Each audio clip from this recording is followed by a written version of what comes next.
Good morning. It's Wednesday, March the 10th, and this is the heart of the matter. One of the realities of the Christian life is the constant struggle between what our flesh desires and what God expects.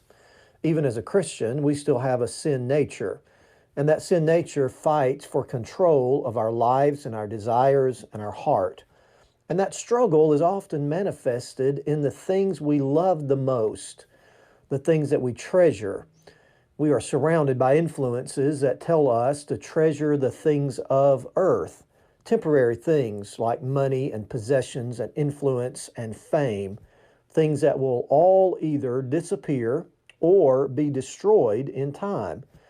Jesus warns us about giving in to that pressure. He said, "Don't treasure earthly things that won't last." And then Jesus flips the coin, so to speak, and gives us this positive command in Matthew 6, verse 20. He said, "But store up for yourselves treasure in heaven, where moth and rust do not destroy, and thieves do not break in and steal. For where your treasure is, there your heart will be also." There is more to pleasing God than not doing the don'ts of life. It is not enough to not love earthly things.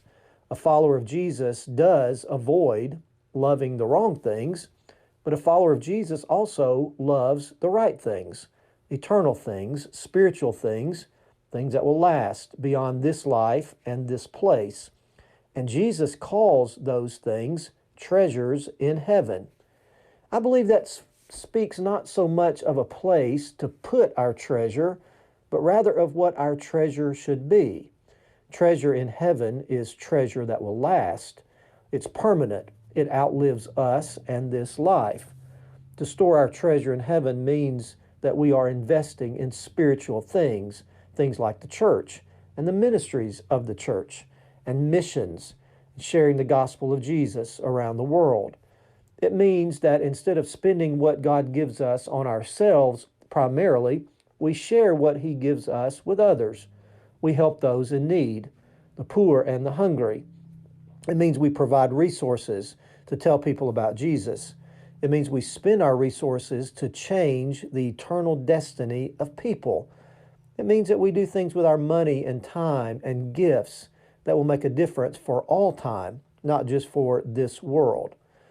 It has long been said that if you want to know what a person really loves and what they treasure the most, you can just look at their checkbook. And so what does your checkbook and your investments say about you? That you love this world the most, or that you love spiritual things and eternity the most? A great missionary once said, "Life is short. Soon we shall be in heaven. Let us live as we shall then wish we had done." We will never, ever regret storing our treasures in heaven, in things that are eternal and spiritual. And that is the heart of the matter.